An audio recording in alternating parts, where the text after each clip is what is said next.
Thank you, President Marshall. Over the past year, I've had the honor of chairing the board at the Strand-Capitol Performing Arts Center. And as you might imagine, this past year hasn't been exactly business as usual. We started with a critical self-examination of our business model, and that led us to the understanding that the future of the Strand really goes well beyond the bricks and mortar at the corner of Philadelphia and George Street.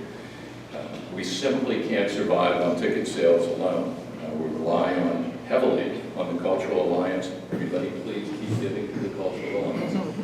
But sponsorships and memberships are also a critical part of our future as well. Our mission is to go beyond just providing performances. There's an education component, a community component, and that just underscores the need again for us to look beyond the corner of Philadelphia and George. That process was well underway, and then we discovered that we really were also looking for a new president and CEO. We were blessed actually to find a highly skilled interim director in Jody Keller. Jody's not just another pretty face, but did a masterful job of keeping the trains running on time and keeping focus where it needed to be while we were able to create a search committee. It was chaired by Eric Genzer. And that committee had the opportunity really to restructure the job description and look in a very thorough and comprehensive way for what our future should look like. Historically, when we hired a president or CEO, they came from a programming background, heavily engaged in what acts will be coming to town. And this time, we took a different tack and looked at the business model of the enterprise. Finances are critical to keep the door open, and we appreciated that in our search. So several months and 30 several candidates later, I'm delighted today to report that we found exactly the right person for the job, the person that we were looking for in our speaker today, Todd Fogdall. Todd has over 18 years of experience in the world of the performing arts. He's worked with the Science Museum of Minnesota, the Detroit Symphony, and the past 10 years with Des Moines Performing Arts in Des Moines, Iowa. There's a Midwest theme that kind of evolves out of this. His bachelor's degree is from Lutheran College in Iowa. His master's of arts in arts administration is from the University of Wisconsin. In the job interviews, there were frequent references to that. But Todd is the Midwest thing. The Lutheran Libra, I think he But Todd was a member, a 10-year member of the Des Moines Morning Rotary Club.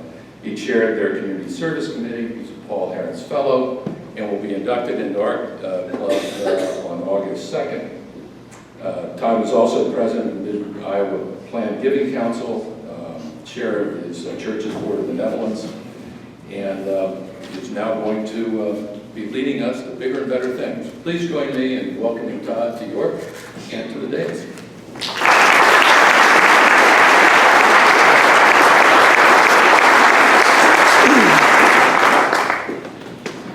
Hello there. Thank you so much. Thank you for the welcome, Laura, and thank you for your kind words. And as a Midwesterner, it is wonderful to be here in York, and I just so appreciated the welcome that I and my family have had as we continue to move into the community. I want to thank Marcia for the call out to silence your cell phones. And as you might have read recently, us theater people, we take that pretty seriously. Recently, Patti LuPone, the Tony Award-winning Broadway actress, actually got so fed up with a guest sitting in the first row of her show that she went down from the stage, took the cell phone out of the guest's hands, and proceeded to take it backstage. So I just share that with you as a warning. As Lauren said, I am a Midwesterner. I've spent the last 10 years in Des Moines, Iowa. And I tell people that as I've been out meeting with people in the community, and I sometimes get a little bit of a quizzical look. And I get the sense that a lot of people from York haven't been to Iowa, which I get, and I understand. So let me just share a few tidbits with you about the state that I come from. It's likely that you know that the Iowa caucus, the beginning of the presidential campaign, starts there. And, you know, looking at the number of candidates that are entering this race, I think pretty soon we're going to have more presidential candidates than we're going to have Iowa farmers. Iowa's the home of the butter cow. The butter cow is literally a full-size cow that is made each year out of butter for the Iowa State Fair. It's also the home to the annual Butter Princess. I still don't quite know what that is, but the annual Butter Princess. It's the home of the Field of Dreams, the Kevin Costner movie. You can go visit the Field of Dreams. You can run the bases. It's a very cool experience. Golf fans, British Open champion Zach Johnson is from Iowa. And then for Penn State fans, Cale Sanderson did wrestle at Iowa State. Now, for Iowa State fans, they've sort of adopted him as an Iowan, even though he really grew up in Utah, but he has lots of ties there. Iowa has been a big setting for Broadway shows. The Music Man, State Fair, the Pajama Game, and most recently the Broadway musical, The Bridges of Madison County. We're all based there. Donna Reed, John Wayne, Glenn Miller were all born in the state. And as we look ahead to next week's program with Governor Wolf, a little bit of background on the Iowa Governor, Terry Branstad. Terry Branstad is the same governor who was in office when I was in college 30 years ago. Now, Terry Branstad has served 2 separate terms. He is in the midst of serving his 21st year as governor of the state of Iowa. I believe if he's not already, he's closing in on setting the national record for longest term governor. So next week, when Governor Wolf is here, he can know he just has 20 and a half years to go to catch up with Terry Branstad. All right, enough about Iowa. So what brought me here to York? There are many parts, there are many answers to that question. I think definitely highest amongst those is the Strand-Capitol. And is that venue, is those theaters, and the programming that comes out of those. And I get the sense that you know this, but I hope that you realize what a wonderful and unique place the Strand-Capitol is. There just are not that many communities of our size that have a facility that's as beautiful, that's as well appointed, that has such a wonderful range of programming and history as the Strand-Capitol has. And I know that is a result of the leadership and the commitment of all of you in this room, and I just want to thank you so much for this and for preparing our facility and our organization in this way. I'm coming here with my wife Elaine, and we have 2 kids, a daughter who's 13 and a son who is 11. So we were also thinking a lot about the community and what does that have to offer. And there were so many things about York that were attractive to us. We love the size of York. We think there's a huge quality of life in communities this size.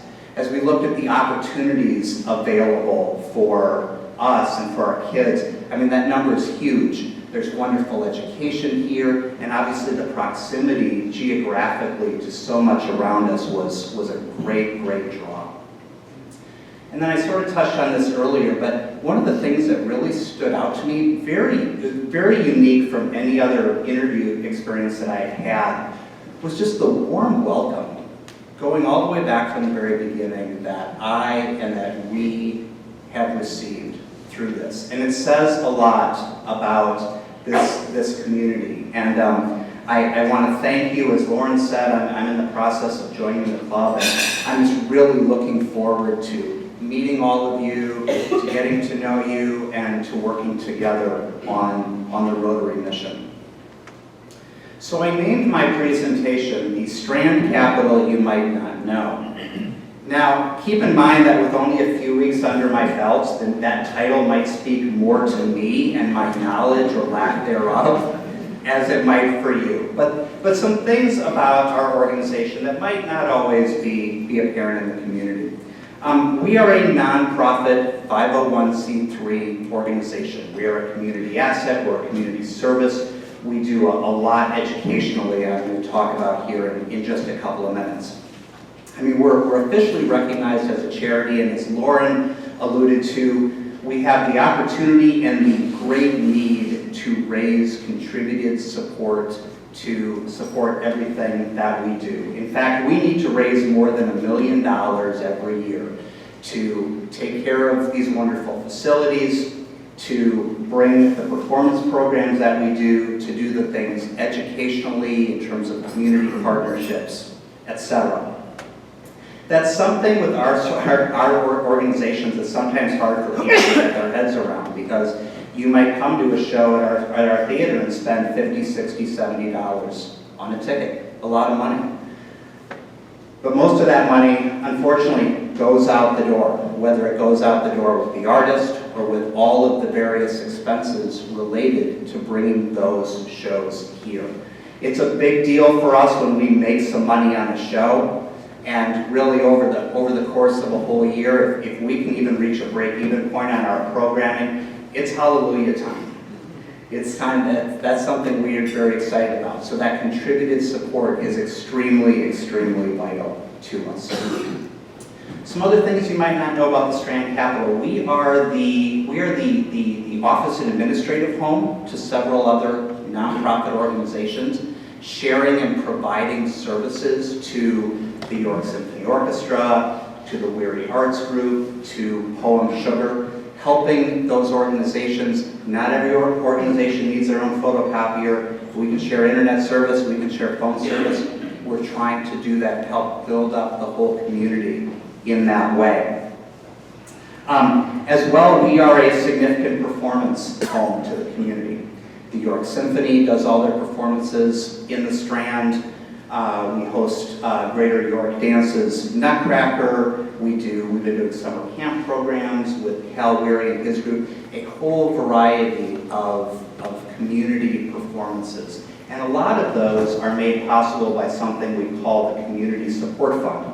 And the Community Support Fund tries to sort of make up the difference between sort of the full rack rental rate to use our facilities and what we are actually charging to help make those performances possible.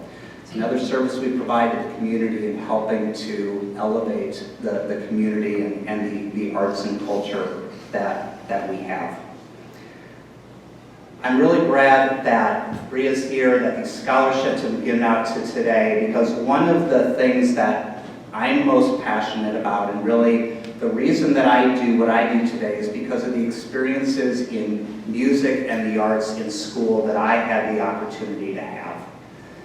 I grew up at a time and in a school where I got to play an instrument. I got to go see various performances. My family were big fans of the arts. I had those opportunities, and really I do what I do today because I want to continue to, in some way, create those kinds of opportunities for students and young people growing up today.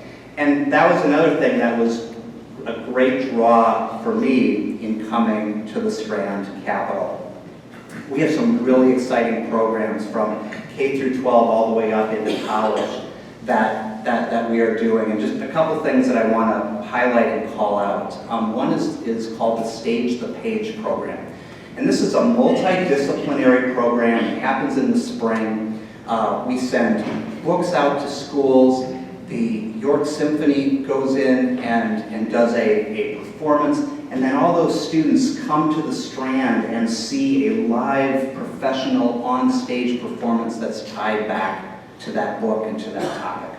In this last year, we had 10,000 students from 36 schools in York County take part in that program. And we're going to be looking for opportunities to grow those types of experiences and opportunities for young people.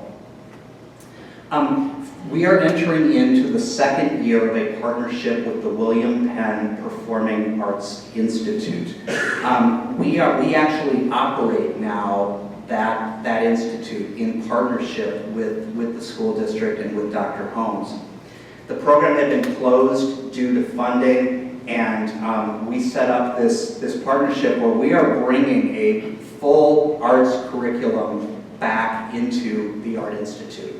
A whole series of classes, the opportunity for kids again to study dance, to study theater, to work on creative writing and playwriting, and then to take those skills and to put them on stage.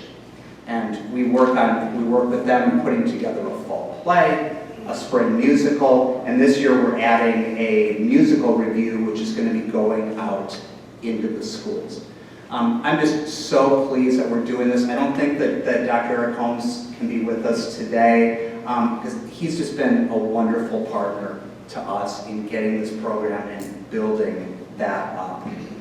I mentioned we also are doing more even up into college, and we're building our partnership with York College. We've had interns from the college for any number of years. We've actually hired several of those interns. Our general manager, Ann Sturm, was an intern from the college and is now serving as our general manager. And we have others on staff as well. And we've had a number of conversations with them about additional ways that we can be working with their recording and music industry students and getting them involved and helping to really help train the future arts administrators, the future people who are doing things like I have the opportunity to do today.